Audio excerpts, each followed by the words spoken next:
Eukaryotic cell. ठीक है, eukaryotic cell क्या होती है बताएंगे। यूकैरियोटिक सेल में सेल मेम्ब्रेन, सेल है उसमें न्यूक्लियस मेम्ब्रेन है वो पाई जाती है। ठीक है, जैसे इस दो शब्दों से मिलकर बनी हुई है, एक होता है यू और एक होती है कैरियन। तो यू का मतलब होता है ट्रू या फिर ब्रेड। ठीक है, और इसमें जो कैरियन है इसका मतलब होता है न्यूक्लियस। तो ट्रू न्यूक्लियस इसमें पाई जाती है। तब सत्य कोशिका झिल्ली, सत्य केंद्रक झिल्ली इसमें पाई जाती है। ठीक है, आगे इसमें ये है यूकैरियोटिक सेल का डायग्राम है। यूकैरियोटिक सेल, तो यूकैरियोटिक सेल में क्या होती है, इसमें पढ़ोगे दो तरह के सेल पढ़ोगे, प्लांट सेल भी पढ़ोगे और एक एनिमल सेल पढ़ोगे। तो इसमें बेसिक यहाँ पर मैं आपको यूकैरियोटिक सेल बनाई हूँ। इसमें आगे आपको बताऊंगी एनिमल सेल कैसा रहता है और प्लांट सेल है वो कैसा रहता है, उनमें क्या क्या पाए जाते हैं। ये है यूकैरियोटिक सेल। यूकैरियोटिक सेल में सबसे बाहरी आवरण है जिसे सेल वॉल कहा जा रहा है। इस सेल वॉल के अंदर एक पतली झिल्ली पाई जाती है। ठीक है, पतली झिल्ली होती है उसे क्या कह रहे हैं, प्लाज्मा लेमा कहते हैं। इसके अंदर बहुत सारे साइटोप्लाज्म है, साइटोप्लाज्म में बहुत सारे ऑर्गेनल पाए जाते हैं। आपको याद होगा ऑर्गेनल किसे, सेल ऑर्गेनल है ये, तो सेल ऑर्गेनल। तो सेल के अंदर बहुत सारे इसके ऑर्गेनल जैसे कि माइटोकॉन्ड्रिया है, गोल्जी बॉडी है, सब इसके ऑर्गेनल है। तो इसमें ऑर्गन देख रहे हैं यहाँ पर क्या पाई जाती है, लाइसोसोम पाई जा रही है, यहाँ पर क्लोरोप्लास्ट है, एंडोप्लाज्मिक रेटिकुलम पाई जा रही है। ठीक है, इसमें ये क्रोमोसोम है जो केंद्रक के अंदर है, न्यूक्लियस है, ये न्यूक्लियस के अंदर न्यूक्लियस पाई जाती है। इसमें गोल्जी बॉडी होती है, माइटोकॉन्ड्रिया होती है, माइक्रोट्यूब्यूल्स होती है। ठीक है, ये सब इसके अंतर्गत पाई जाती है। तो अब देख लेते हैं ये प्रोकैरियोटिक सेल और यूकैरियोटिक सेल में क्या क्या अंतर होती है। अब ये सभी ऑर्गेनल है वो क्या क्या कार्य करते हैं वो आपको जब मैं प्लांट सेल और एनिमल सेल के बारे में बताऊंगी उस समय बताऊंगी कि इसमें कौन सा इसके ऑर्गेनल है कि माइटोकॉन्ड्रिया वो कौन से कार्य करते हैं, राइबोसोम है उसका क्या कार्य होता है, ये सब आगे बढ़ेंगे। तो पहले आप जान लेते हैं प्रोकैरियोटिक सेल और यूकैरियोटिक सेल में क्या अंतर होते हैं। देखते हैं कि क्या प्रोकैरियोटिक सेल है। प्रोकैरियोटिक सेल में तो पहला अंतर यही हो गया कि प्रोकैरियोटिक सेल में न्यूक्लियस मेम्ब्रेन नहीं पाई जाती है, लेकिन यूकैरियोटिक सेल में न्यूक्लियस मेम्ब्रेन है वो पाई जाती है। ठीक है, प्रोकैरियोटिक सेल में क्या होती है, इसकी जो सेल वाल है, इसमें भी सेल है वाल है और इसमें भी सेल वाल पाई जाती है। तो दोनों में सेल वाल, इसमें अंतर क्या होता है कि इनमें जो प्रोकैरियोटिक सेल है उनमें जो सेल वाल पाई जाती है वो बना किसका रहता है, ये प्रोटीन और कार्बोहाइड्रेट का बना रहता है। ठीक है, क्या है, प्रोकैरियोटिक सेल है उसमें सेल वाल है। ठीक है, प्रोकैरियोटिक सेल की जो सेल वाल होती है वो सेल वाल है वो प्रोटीन और कार्बोहाइड्रेट की बनी होती है, लेकिन यूकैरियोटिक सेल की जो सेल वाल होती है तो वो सेल्यूलोज की बनी रहती है। ठीक है, किसकी बनी रहती है, सेल्यूलोज की बनी रहती है। अब देखिए इसमें कि इसमें क्या पाई जा रही है, राइबोसोम पाई जा रही है। ठीक है, इसमें भी राइबोसोम है, लेकिन राइबोसोम के अलावा दूसरा ऑर्गेनल इसमें नहीं पाई जा रही। जैसे कि इसमें क्या क्या पाई जा रही है, इसमें पाई जा रही है माइक्रोट्यूब्यूल पाई जा रही है। ठीक है, माइटोकॉन्ड्रिया पाई जा रही है, क्लोरोप्लास्ट पाई जा रही है, लाइसोसोम पाई जा रही है, माइटोकॉन्ड्रिया है, ये सब इसके अंतर्गत लाइसोसोम ये सब पाई जा रही है, लेकिन प्रोकैरियोटिक सेल में नहीं पाई जाती। ठीक है, क्या क्या नहीं पाई जा रही है इसमें माइक्रोट्यूब्यूल्स हैं, ठीक है, लाइसोसोम है और माइटोकॉन्ड्रिया है, एंडोप्लाज्मिक रेटिकुलम है, गोल्जी बॉडी है, ये सब प्रोकैरियोटिक सेल में एब्सेंट रहते हैं, लेकिन यूकैरियोटिक सेल में ये सब है वो पाए जाते हैं। ये अंतर आ गया समझ में। अब इसमें देखो, इसमें जो जेनेटिक मटेरियल है, जेनेटिक मटेरियल कहने का मतलब आनुवंशिक पदार्थ। ठीक, तो प्रोकैरियोटिक सेल है उसमें जो आनुवंशिक पदार्थ होती है वो बिखरी हुई अवस्था में होती है। ठीक है, डीएनए के रूप में पाई जा रही है। यहाँ पर जो यूकैरियोटिक सेल होती है, इस यूकैरियोटिक सेल में जेनेटिक मटेरियल या फिर आनुवंशिक पदार्थ है वो केंद्रक के अंदर पाई जाती है। ठीक है, इसमें केंद्रक झिल्ली नहीं है, इसमें पाई जाती है, इसमें नहीं पाई जाती। एक है इसमें जो राइबोसोम होती है, तो आपको बताई हूँ कि 2 इकाई होती है। ठीक है, 2 सब यूनिट होती है इनकी। तो इसमें जो प्रोकैरियोटिक है उसमें जो राइबोसोम पाई जाती है वो 70 इस प्रकार से होते हैं। ठीक है, लेकिन यूकैरियोटिक सेल है उसमें 80 इस प्रकार के होते हैं। इनके अब उप इकाई को तोड़ा, इसका उप इकाई देखें तो कितना रहता है 50s और 30s में टूटता है। अगर इसका उप इकाई देखा जाए तो किस में टूटता है 60 और 40।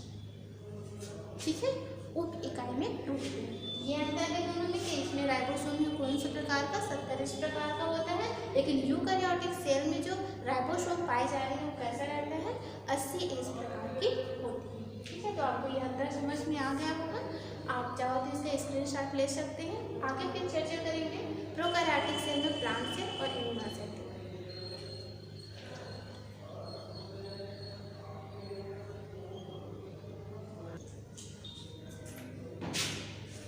स्टार्ट करते हैं यूकैरियोटिक सेल। यूकैरियोटिक सेल में क्या क्या पढ़नी है, एनिमल सेल और प्लांट सेल। ठीक है, ये एनिमल सेल और प्लांट सेल का डायग्राम है। ये पहले हम लोग समझते हैं एनिमल सेल के बारे में कि एनिमल सेल है उनमें क्या क्या होती हैं और कौन कौन से ऑर्गेनल होते हैं और उनका क्या क्या कार्य होता है। ये एनिमल सेल है, एनिमल सेल है, इसकी राउंडिंग सेल रहती है। ये बाहर से एक पतली झिल्ली द्वारा घिरी रहती है, जिसे क्या कहा जाता है, प्लाज्मादेमा कहते हैं। इसे सेल मेम्ब्रेन भी कहते हैं। तो जो सेल मेम्ब्रेन इसका क्या होता है, तो सेल मेम्ब्रेन क्या करती है, जो दूसरी सेल होती है, जैसे आप मैं भी केवल एक ही सेल बनाए, इसके अलावा पूरे बॉडी में बहुत सारे सेल हैं, तो सब सेल को क्या एक दूसरे सेल, जैसे कि एक सेल हो गई, ठीक है, ये दूसरी सेल, फिर इनसे जुड़ी हुई संरचना थी सेल। तो क्या होती है, सेल और सेल, दो सेलों के बीच जो अंतर है वो प्लाज्मादेमा है, वो बनाए रखती है। ठीक है, दो सेलों के बीच के जो अंतर है कौन बनाए रखती है, प्लाज्मादेमा या फिर सेल मेम्ब्रेन है, वो बनाए रखती है। सेल मेम्ब्रेन यहाँ पर सेमी परमिएबल का कार्य करती है। ठीक है, सेलेक्टिव परमिएबल का कार्य करती है। ये बॉडी को कोई भी ऑर्गन, कोई भी जैसे कि मिनरल है उसकी आवश्यकता है तो उसे आने जाने देती है और एक सेप बनाने का कार्य करती है। ठीक है, आगे इसमें देखते हैं केंद्र के बारे में। केंद्र के बारे में समझते हैं। इसके बीच में क्या न्यूक्लियस पाई जाती है। इस न्यूक्लियस में जेनेटिक मटेरियल मतलब डीएनए पाए जाते हैं। क्रोमोसोम उसमें पाए जाते हैं। क्रोमोसोम के ऊपर में डीएनए पाई जाती है। ठीक है, और ये करता क्या है, ये कार्य करते पूरे जितने भी सेल है, इन सेल के अंदर जितने भी फंक्शन हो रहे हैं उन सबको कंट्रोल करने का कार्य करता है। कौन कर रहा है कंट्रोल करने का कार्य, न्यूक्लियस। इसलिए सेल का जो मस्तिष्क है या ब्रेन केंद्र को कहा जाता है। क्यों कह रहे हैं, क्योंकि जितने भी ऑर्गेनल हैं, जितने भी ऑर्गेनल मतलब सेल के ऑर्गेनल है, उन सब के कार्यों को कंट्रोल करने का कार्य या निर्माण या चलाए रखने का कार्य कौन कर रहा है, न्यूक्लियस कर रहा है। इसलिए इसे क्या कहा जा रहा है, इसलिए इसे सेल का ब्रेन कहा जाता है। ठीक है, आगे इसका समझते हैं माइटोकॉन्ड्रिया के बारे में। इसमें माइटोकॉन्ड्रिया देखिए यहाँ पर एक दो सेल बनाए हैं, उसका मतलब ये नहीं कि सेल है उनमें एक दो माइटोकॉन्ड्रिया ही पाई जाती है।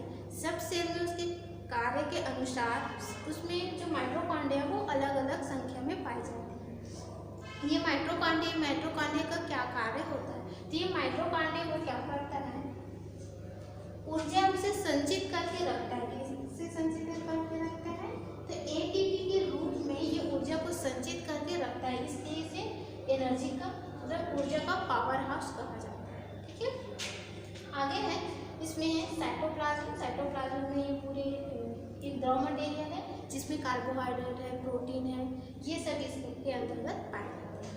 आगे है इसमें लाइसोसोम। ठीक है, ये लाइसोसोम है। ये लाइसोसोम क्या करता है, जितने भी इनमें सेल है वो डेड हो जाता है तो उसे भक्षण करने का कार्य करता है। आगे जो गोल्जी बॉडी है, गोल्जी बॉडी का क्या कार्य है, तो गोल्जी बॉडी है प्रोटीन सिंथेसिस होने के बाद जब प्रोटीन बनती है तो उस प्रोटीन को पैकेजिंग करके जहाँ पर उसकी ज़रूरत है वहाँ पर उसे ले जाने का कार्य कौन करता है, यहाँ पर गोल्जी बॉडी करती है। आगे इसमें न्यूक्लियस जानते हैं, न्यूक्लियस जानते हैं, तो न्यूक्लियस के अंदर क्या रहता है, न्यूक्लियोलस पाई जाती है। ठीक है, इसमें राइबोसोम पाई जाती है। ये राइबोसोम है वो साइटोप्लाज्म में बिखरी हुई अवस्था में भी पाई जाती है। और ये जो एंडोप्लाज्मिक रेटिकुलम है, इस एंडोप्लाज्मिक रेटिकुलम के चारों ओर इसी में पाई जाती है। ठीक है, राइबोसोम है, इसमें राइबोसोम कौन से प्रकार के होते हैं करके बताए थे, इसमें 80 प्रकार की होती है। ये राइबोसोम का कार्य क्या होता है, ये राइबोसोम का मुख्य कार्य होता है प्रोटीन सिंथेसिस करने का कार्य करता है, इसलिए इसे प्रोटीन का फैक्ट्री भी कहते हैं। आगे एंडोप्लाज्मिक रेटिकुलम। ये एंडोप्लाज्मिक रेटिकुलम है वो न्यूक्लियस के चारों ओर एक जार जैसे संरचना बना देता है। ठीक है, क्या बनाना है, जार जैसे संरचना बनाती है।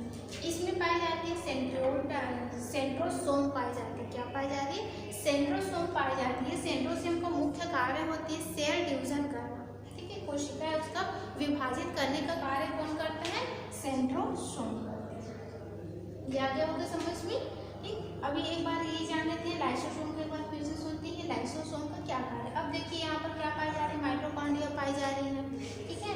यहाँ पर गोल्गी बॉडी पाई जा रही है, ठीक। यहाँ पर ये एंडोप्लाज्मिक रेटिकुलम पाई जा रही है। इसका भी एक निश्चित समय रहता है, जैसे कार्य करते हैं या फिर इसका एक निश्चित समय रहता है जीवित रहने का, उसके बाद ये मृत हो जाते हैं। तो मृत हो जाएंगे तो सेल के अंदर रहेंगे तो क्या होगा, ये मृत अवस्था में है तो ये क्या करेगा, टॉक्सिक मटेरियल बनाएगा, ठीक है। तो इसे रोकने के लिए क्या करते हैं, जो लाइसोसोम होता है, ऐसे जो सेल के जो ऑर्गेनल है जो डेड हो चुके हैं और बाहर से कोई टॉक्सिक मटेरियल आ जाते हैं या विषाक्त पदार्थ आ जाते हैं, उसे भक्षण करके कोशिका का रक्षा करने का कार्य कौन करता है, लाइसोसोम करता है, ठीक है। आगे इसमें एक संरचना और पाई जाती है जिसे माइक्रोट्यूब्यूल कहते हैं, ठीक है। इस तरह से संरचना रहती है, क्या होती है, माइक्रोट्यूब्यूल। अब देख रहे हैं ये सेल है, ठीक है। अब इस सेल में बहुत सारे क्या है, ऑर्गेनल पाई जा रही है, सेल ऑर्गेनल पाई जाती है। अब इस सेल ऑर्गेनल में देखो माइटोकॉन्ड्रिया, गोल्गी बॉडी, ये सभी क्या अपने अपने स्थान पे रहते हैं। जैसे केंद्रक बोले कि कहाँ पर पाई जाती है, बीच में ही पाई जाती है। तो ये इसी अवस्था में कैसे होती है, जैसे कि अगर मान लीजिए कोई थैला, ठीक है, इस तरह से एक थैला है, उस थैले में बहुत सारे सामान रख दिया गया है। अब रख दिया गया है, जैसे अब ये क्या बिछा हुआ स्थिति में जहाँ पर रखेंगे वहीं पर रहेगा, लेकिन अगर इसे उठाएंगे तो क्या होगा, सब नीचे चला जाएगा, ठीक। वैसे इसमें भी हो सकता है। तो इसके लिए क्या होता है, इसे जहाँ पर जो ऑर्गन है, सेल ऑर्गेनल है, उसे वहीं पर रखने के लिए क्या पाई जाती है, इसमें माइक्रोट्यूब्यूल पाई जाती है। और इसी माइक्रोट्यूब्यूल को सेल का कंकाल कहा जाता है, ठीक है। सेल का कंकाल किसे कह रहे हैं, माइक्रोट्यूब्यूल को कह रहे हैं। आगे पढ़ते हैं सेल, प्लांट सेल के बारे में। तो जो प्लांट सेल है इसमें देखिए क्या क्या पाई जाती है, सेल वॉल पाई जाती है, ठीक है। राइबोसोम होता है, लाइसोसोम होता है, माइटोकॉन्ड्रिया होती है, ठीक है, गोल्गी बॉडी होती है, न्यूक्लियस होती है, एंडोप्लाज्मिक रेटिकुलम होती है, प्लास्टिड होती है, और प्लाज्मालेमा, साइटोप्लाज्म, ठीक है, साइटोप्लाज्म, एंडोप्लाज्मिक रेटिकुलम पाई जाती है। कुछ इसमें भी पाई जाती है, इनमें भी दोनों में सेम है, ठीक है। कुछ है जैसे कि इसमें जो सेल वॉल है, सेल वॉल देखिए यहाँ पर एनिमल सेल में पाया जा रहा था क्या, नहीं, कहाँ पर पाई जा रही है, केवल प्लांट सेल में, यहाँ पर यूकैरियोटिक सेल में, प्लांट सेल में ही सेल वॉल पाई जाती है। और किसकी बनी हुई होती है, अभी आपको बताया ना किसकी बनी रहती है, सेल्यूलोज की बनी हुई रहती है, ठीक है। आगे इसमें पाई जाती है प्लास्टिड, प्लास्टिड या फिर क्लोरोप्लास्ट भी कहेंगे। क्लोरोप्लास्ट का क्या कार्य होता है, ये फोटोसिंथेसिस की प्रोसेस करते हैं। इसमें जो रिक्तिका है कि इसमें सेल में जो एनिमल सेल है उसमें भी रिक्तिका पाई जाती है, लेकिन इसमें रिक्तिका का क्या होता है, वैक्यूल्स, ठीक है, वैक्यूल। तो ये वैक्यूल इसमें छोटे छोटे पाई जाती है, लेकिन जो प्लांट सेल इसमें देख लो कितनी बड़ी बड़ी वैक्यूल्स पाई जाती है, ठीक है। ये वैक्यूल्स है तो इसमें बड़ी वैक्यूल्स पाई जाती है। इसमें प्लास्टिड पाई जाती है जो फोटोसिंथेसिस की प्रोसेस करती है। बाकी सब समझ में आ गया होगा, क्योंकि राइबोसोम है, लाइसोसोम, माइटोकॉन्ड्रिया, गोल्गी बॉडी, ये सभी इनमें भी एनिमल सेल में भी पाए जाते हैं। अब दोनों में अंतर क्या होता है, ठीक है। ये देखो गोल शेप में है, लेकिन इसे देखो त्रिकोण बनाते हुए है, ठीक है। इसमें सेल वाल पाई जा रही है, लेकिन एनिमल सेल में है उसमें सेल वाल नहीं पाई जा रही है। इसमें प्लास्टिड पाई जा रही है, तो प्लांट सेल में प्लास्टिड पाई जा रही है, लेकिन एनिमल सेल में प्लास्टिड नहीं पाई जाती। इसमें जो वैक्यूल्स है, रिक्तिकाएँ हैं वो बड़ी होती हैं, लेकिन एनिमल सेल में रिक्तिका है वो छोटी छोटी पाई जाती है, ठीक है। ये आ गया होगा समझ में, आप चाहो तो इसका स्क्रीनशॉट ले सकते हैं। अगले वीडियो में अगले दिन हम लोग पढ़ेंगे कि जो जितने भी इसके ऑर्गेनल पढ़े, प्लाज्मा लेमा, तो प्लाज्मा लेमा के बारे में पढ़ेंगे कि प्लाज्मा लेमा का स्ट्रक्चर कैसा होता है, उनका क्या क्या फंक्शन होते हैं, और उसके क्या क्या हाइपोथेसिस, मतलब उसके क्या क्या मॉडल दिए गए हैं, उन सब के बारे में आगे पढ़ेंगे। Thank you.